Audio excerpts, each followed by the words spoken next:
منافقوں کا طریقہ یہ تھا، نبی پاک علیہ الصلوۃ والسلام سے جب ہٹ کے بیٹھے ہوتے تو صحابہ کرام کا مذاق اڑاتے، نبی پاک علیہ الصلوۃ والسلام کا مذاق اڑاتے، اس طرح کی باتیں کرتے۔ ان کے بارے میں جب شکایت پہنچی کہ اس طرح کی باتیں کرتے ہیں، نبی پاک علیہ السلام نے بلا کے پوچھا تو انہوں نے کہا ہم تو مذاق کر رہے تھے۔ اس پر اللہ تعالیٰ نے قرآن پاک کی آیت نازل فرمائی، قل اب اللہ و آیاتہ و رسولہ کنتم تستہزئون، اے نبی تم فرماؤ کہ اے منافقو، کیا اللہ اور اللہ کے رسول اور اس کی آیتوں سے ہی تم استہزاء کرتے ہو؟ اللہ، لا تعتذروا، بہانے نہ بناؤ، لا تعتذروا قد کفرتم بعد ایمانکم، اللہ، اللہ، تم اپنے اس ایمان کے بعد کافر ہو چکے۔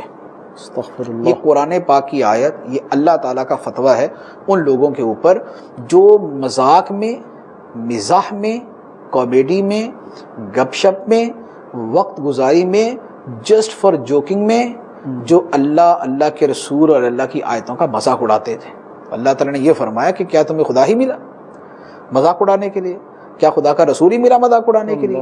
کیا اللہ کی آیتیں، کیا قرآن کی باتیں تمہیں ملی مذاق اڑانے کے لیے کہ تم جنت کا مذاق اڑا، جہنم کا مذاق اڑا، جیسے آج کا ٹرینڈ ہے؟ جی، تو لہذا دین کا معاملہ بڑا نازک ہے، اس کو مذاق کے اندر بھی اس کے برخلاف بات کریں گے تو دائرہ اسلام سے نکل جانے کے خدشات موجود ہوتے ہیں۔